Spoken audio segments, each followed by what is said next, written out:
प्रिय विद्यार्थियों, लोक प्रशासन की कक्षा में आपका स्वागत है। आज हम ब्रिटिश काल में भारतीय प्रशासन के विकास के तहत जो आपके पाठ्यक्रम में 3 अधिनियम हैं, 1909 का, 1919 का और 1935 के जो अधिनियम हैं उनके बारे में पढ़ेंगे। आज हम पढ़ते हैं भारत परिषद अधिनियम 1909। यह जो अधिनियम है इसको क्या है, तत्कालीन भारत सचिव मॉर्ले और वायसराय जो हैं मिंटो, उनके नाम पर क्या है मार्ले मिंटो सुधार अधिनियम भी कहते हैं। और यह अधिनियम जो है वो सर अरुंडेल समिति जो थी उसकी रिपोर्ट के आधार पर इसे क्या है फरवरी 1909 में क्या है पारित किया गया था। इसका लक्ष्य जो था वो 1892 के जो अधिनियम थे उनके दोषों को दूर करना था। 1892 का जो अधिनियम है वो भारत परिषद अधिनियम जो था ये 1892 का, उसमें क्या था कि विधान परिषद के सदस्यों की संख्या बढ़ा दी गई थी और भारतीय जो सदस्य थे उनको भी क्या प्रश्न पूछने का अधिकार दे दिया गया था। और परिषदों में सरकारी सदस्यों के अलावा अन्य स्थानीय संस्थाएं जैसे विश्वविद्यालय है, जिला बोर्ड है, नगर पालिकाएँ हैं, उनसे भी क्या निर्वाचित होते थे। लेकिन ये सब क्या है जनता के प्रतिनिधि न होकर ब्रिटिश सरकार के क्या ही अनुगामी होते थे, जो लोक सेवकों के गलत आचरण के विरुद्ध क्या आवाज़ भी नहीं उठा सकते थे। तो इस प्रकार से क्या है इसमें क्या है कुछ कमियां थी, उन कमियों को दूर करना था एक तो। और दूसरा क्या था, भारत में जो उग्रवाद बढ़ रहा था और क्रांतिकारी राष्ट्रवाद जो था उसको क्या है सामना करना था। तो इस प्रकार से क्या है ये इसकी ऐतिहासिक पृष्ठभूमि है। इसके पश्चात इसके कुछ प्रावधान हैं उनको हम देख लेते हैं। इस अधिनियम के अनुसार क्या है, केंद्रीय तथा प्रांतीय विधान परिषदों में जो निर्वाचित सदस्य हैं उनकी संख्या में क्या है एक तो वृद्धि कर दी गई थी। निर्वाचित सदस्यों की संख्या में क्या है वृद्धि कर दी गई थी। केंद्रीय परिषद में इनकी संख्या कितनी कर दी गई थी, 16 से बढ़ाकर 60 कर दी गई थी। और प्रांतीय विधान परिषदों में इनकी संख्या क्या थी, एक समान नहीं थी, कहीं पे कुछ कम थी कहीं पे ज़्यादा थी, तो लेकिन संख्या क्या है बढ़ा दी गई थी। दूसरा इसका प्रावधान ये था कि भारत में प्रादेशिक चुनाव के लिए व्यावसायिक व सांप्रदायिक प्रतिनिधित्व प्रणाली को क्या है अपनाया गया। यानी चुनाव जो क्षेत्र हैं उसमें प्रांतीय व्यवस्थापिका जो थी वो क्या है सभाओं, जमींदार, व्यापारी वर्ग, जिला परिषद और मुसलमान आदि के आधार पर क्या है मतलब विभाजित की गई थी। मुसलमानों के लिए क्या है पृथक प्रतिनिधित्व प्रणाली लागू की गई। इसके अंतर्गत क्या किया गया, मुस्लिम सदस्यों का चुनाव जो है मुस्लिम मतदाता ही कर सकता था।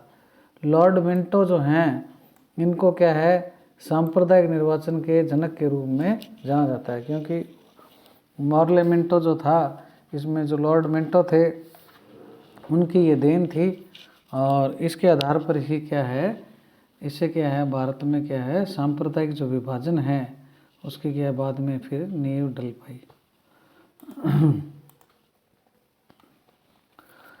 अगला जो इसका प्रावधान है वो है केंद्रीय तथा प्रांतीय विधान परिषदों की जो शक्ति है उसमें वृद्धि करते हुए सदस्यों को क्या है बजट की विवेचना करने यानी उस पर चर्चा करने, लोक हित के विषयों पर चर्चा करने तथा पूरक प्रश्न पूछने का क्या है उनको अधिकार प्रदान किया गया। किंतु उन्हें पर क्या है बजट पर मतदान का अधिकार नहीं था।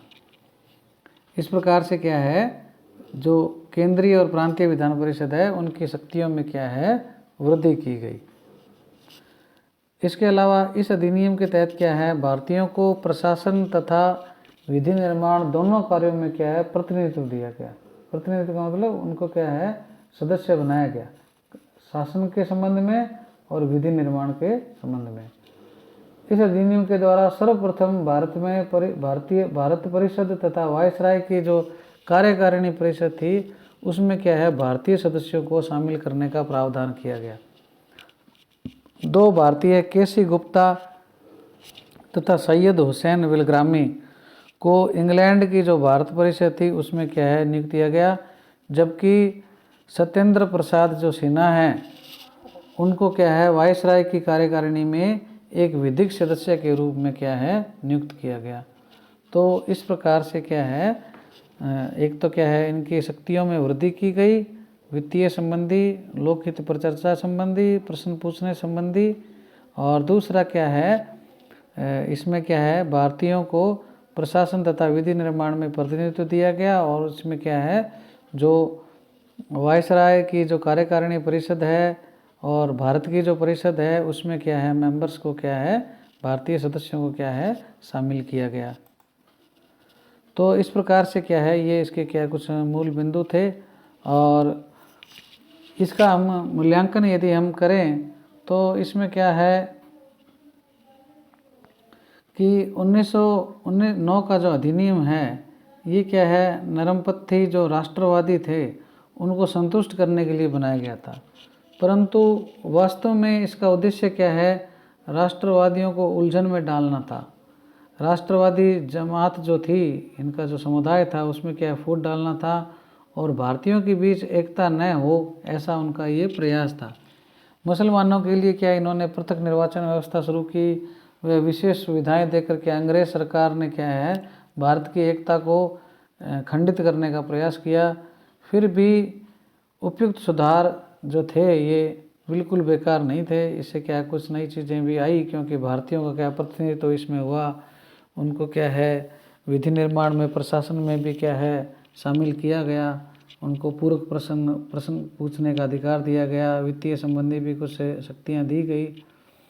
और दूसरा जो मूल्यांकन का बिंदु है भारतीयों को संसदीय शासन व्यवस्था का परिचय क्या है इन्हीं सुधारों से क्या है प्राप्त हुआ था, और संसदीय शासन की संस्थाओं को स्थापित करने के पश्चात उत्तरदायी शासन की स्थापना को रोकना क्या है संभव नहीं हो पाया।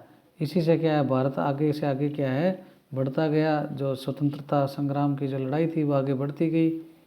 अप्रत्यक्ष निर्वाचन की जो पद्धति है और व्यवस्थापिका सभाओं के जो सदस्य के अधिकारों में वृद्धि जो है वो इसके महत्वपूर्ण कदम थे। ये जो सुधार हैं वो उदार निरंकुशता या सहयोग की नीति की चरम सीमा थे।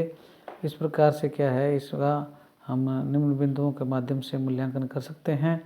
तो ये क्या है 1909 के अधिनियम से संबंधित क्या कुछ मुख्य प्रावधान थे।